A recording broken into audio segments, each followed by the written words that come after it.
नमस्कार दोस्तों। आज मैं आपके लिए एसएससी सीजीएल एग्ज़ाम 23 सितंबर फर्स्ट शिफ्ट का एग्ज़ाम समाप्त हो चुका है। इनमें पूछे गए सही प्रश्न मिल चुके हैं जो आपका 100% रियल और ऑथेंटिक क्वेश्चन है।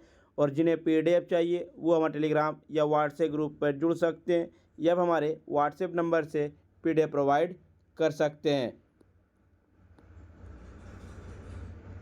पहला प्रश्न था, राष्ट्रीय युवा नीति कब से लागू हुआ? तो भारत सरकार साल 2014 में राष्ट्रीय युवा नीति को लागू किया गया था।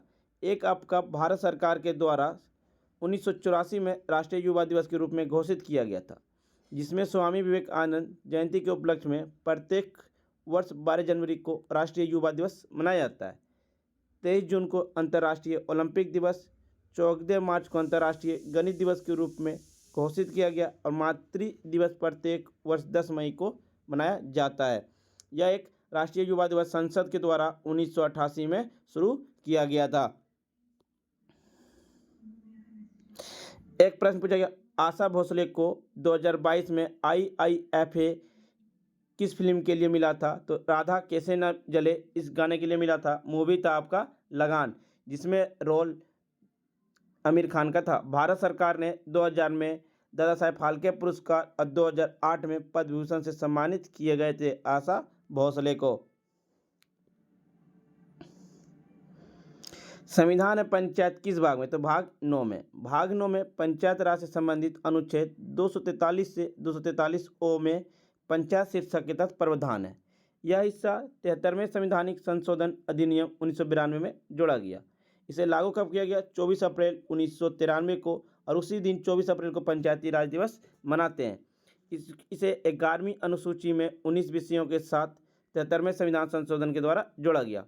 अधिनियम का उद्देश्य पंचायती राज को त्रिस्तरीय व्यवस्था प्रदान करना था, जिसमें आपका ग्राम स्तर ग्राम पंचायत, खंड स्तर जनपद पंचायत, जिला स्तर जिला परिषद। राष्ट्रीय विकास परिषद ने बलवंत राय मेहता की सिफारिशों को वर्ष 1958 में स्वीकार कर लिया। देश की पहली त्रिस्तरीय पंचायत का उद्घाटन 2 अक्टूबर 1959 को राजस्थान के नागौर में तत्कालीन प्रधानमंत्री पंडित जवाहरलाल नेहरू के द्वारा शुरुआत की गई थी। एक देखिए फ्रेंड्स, ये आपका इम्पोर्टेंट फैक्ट है। बलवंत राय मेहता 1957 पंचायती राज से संबंधित है। अशोक मेहता 1970, GV राव से मेहता 1985, LM सिंघवी समिति 1986, केंद्र राज्य संबंधों पर सरकारिया आयोग 1988, PK धुगुन समिति 1989, हरलाल सिंह खर्रा समिति 1990। अशोक मेहता समिति द्वारा पंचायती राज को 2 स्तरीय व्यवस्था को सिफारिश की गई थी, जिला परिषद और मंडल पंचायत। LM सिंघवी समिति ने पंचायत राज संस्था को संवैधानिक दर्जा प्रदान करने की सिफारिश की थी। एक था, खानवा का युद्ध किसके बीच हुआ था? तो राणा सांगा और मुगल सम्राट बाबर के बीच हुआ था, जिसे बाबर की विजय हुई। खानवा का युद्ध का हुआ 16 मार्च 1527 को। यह भारतीय उपमहाद्वीप में मुगल साम्राज्य का संस्थापक थे। उसने 1526 से 1530 तक शासन किए थे बाबर ने। बाबर फरगन्ना से भारत आया था। बाबर जब केवल 12 वर्ष का था तो 1494 ईस्वी में फरगन्ना के राजगद्दी पर बैठा था।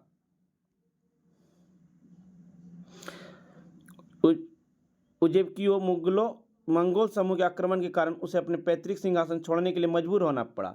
वह अपने पिता की ओर से तैमूर और अपनी माता की ओर से चंगेज खान का वंशज था।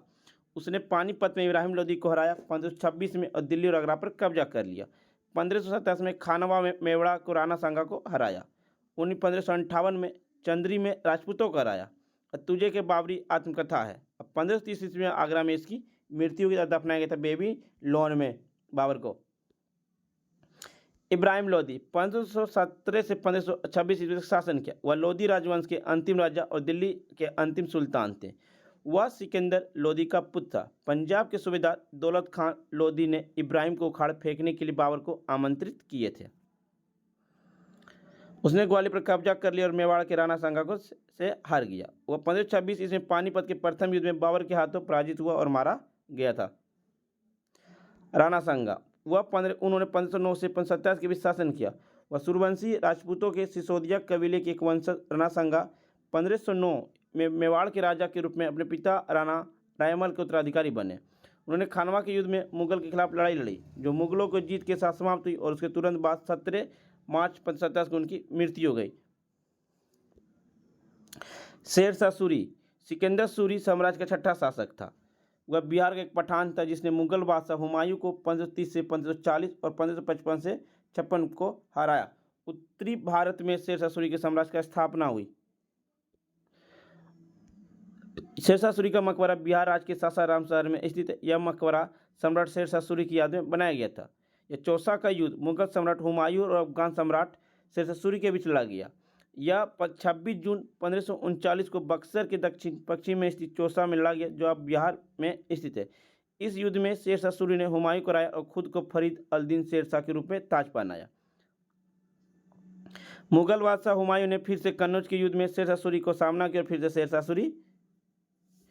शेरशाह सूरी से हार गया। एक था इनमें से कौन सुरदवादक है, तो अमजद अली खान सुरदवादक है, अली अकबर खान सुरदवादक है, अलाउद्दीन खान सुरदवादक है। आपका संतूर वादक है पंडित शिव कुमार शर्मा, राहुल शर्मा, तरुण भट्टाचार्य, अभय सोपारी। तबला वादक है उस्ताद जाकिर हुसैन, अल्लाह रखा, उस्ताद तप्पू खान। सरोद वादक है अमजद अली खान बंगस, अली अकबर खान, अलाउद्दीन खान। बांसुरी वादक है हरिप्रसाद चौरसिया, पारथनाथ। बीना वादक है असद अली खान, जिया मोइनुद्दीन डागर या गिरीश श्याम सुंदरम। सितार वादक है पंडित रविशंकर, साजिद परवेज खान, बुधादी मुखर्जी, अनुष्का शंकर। फ्रेंड्स, आपको वीडियो पसंद आ रही हो तो लाइक, शेयर, सब्सक्राइब जरूर करें। उत्तरी भारत के मुख्य नदी कौन सी? गंगा है। भारत की सबसे लंबी नदी गंगा है, जिसकी लंबाई 2525 किलोमीटर बनती है। गंगा एक्शन प्लान 1986 में स्वर्गीय राजीव गांधी के द्वारा शुरू किया गया था। मुख्य उद्देश्य गंगा नदी के प्रदूषण में कमी और पानी गुणवत्ता में सुधार करना था। वामा तट की सहायक नदी है गोमती, घाघरा, गंडक और कोसी। दाहिने किनारे सहायक नदी यमुना, सोन, पुनपुन और दामोदर शामिल है।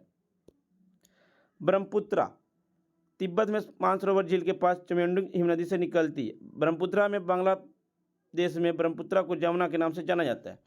यारलुंग सांगपो ब्रह्मपुत्रा को ऊपरी जलमार्ग के लिए तिब्बती के नाम से, अरुणाचल प्रदेश में ब्रह्मपुत्रा को दिहांग के नाम से।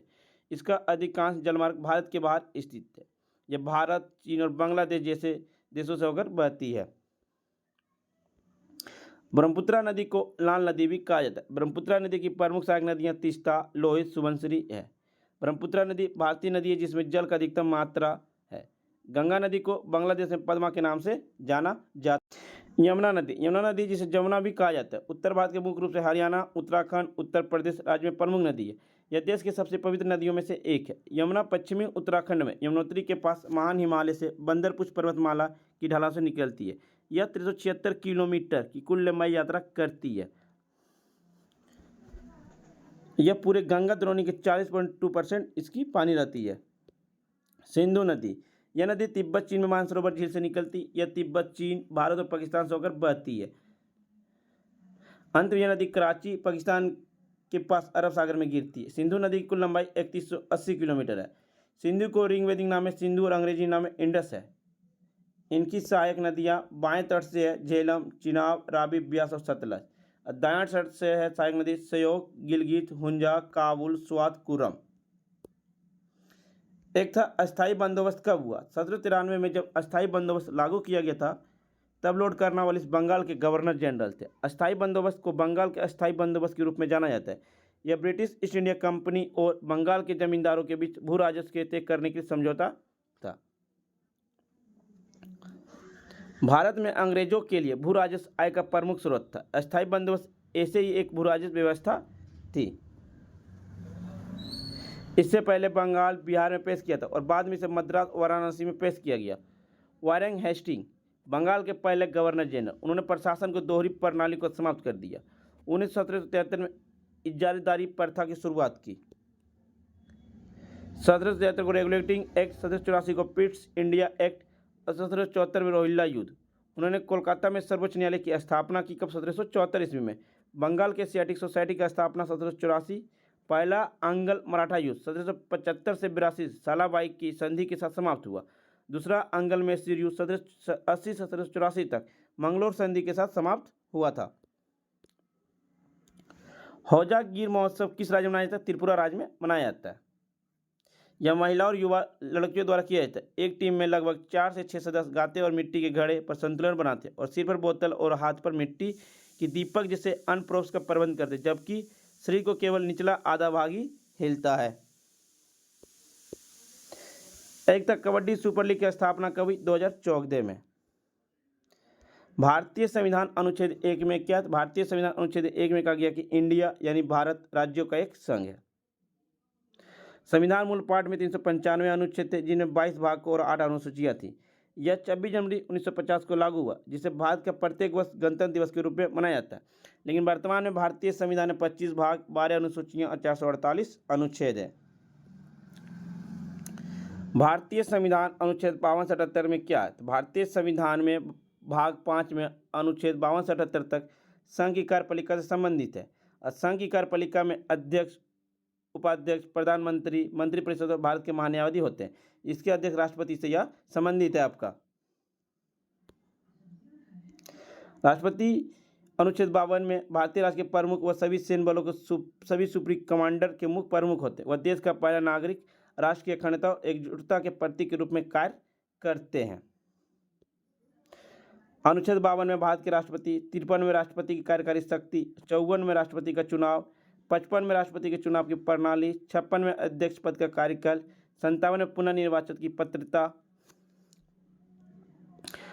58 में राष्ट्रपति चुनाव के लिए योग्यता, 59 में राष्ट्रपति कार्यकाल की शर्तें, अनुच्छेद 60 में राष्ट्रपति द्वारा शपथ या पुष्टि, अनुच्छेद 61 में राष्ट्रपति का महाभियोग, अनुच्छेद 62 में राष्ट्रपति कार्यकाल में रिक्त को भरने के लिए चुनाव आयोजित करने का योग, अनुच्छेद 65 में उपराष्ट्रपति राष्ट्रपति के रूप में कार्य करे या इनके कार्यों का निर्वहन करने के लिए, अनुच्छेद 71 राष्ट्रपति के चुनाव संबंधित, अनुच्छेद 72 में राष्ट्रपति की समाधान की शक्ति, 74 में राष्ट्रपति की सहायता और सलाह देने के लिए मंत्रिपरिषद, 75 में मंत्रियों के लिए अन्य प्रावधान जैसे नियुक्ति, शर्तें, वेतन आदि, 76 में महान्यायवादी, 77 में भारत सरकार व्यवसाय का संचालन, 78 में भारतीय राष्ट्रपति को सूचना आदि प्रस्तुत करने के संबंध में प्रधानमंत्री का कर्तव्य बनता है।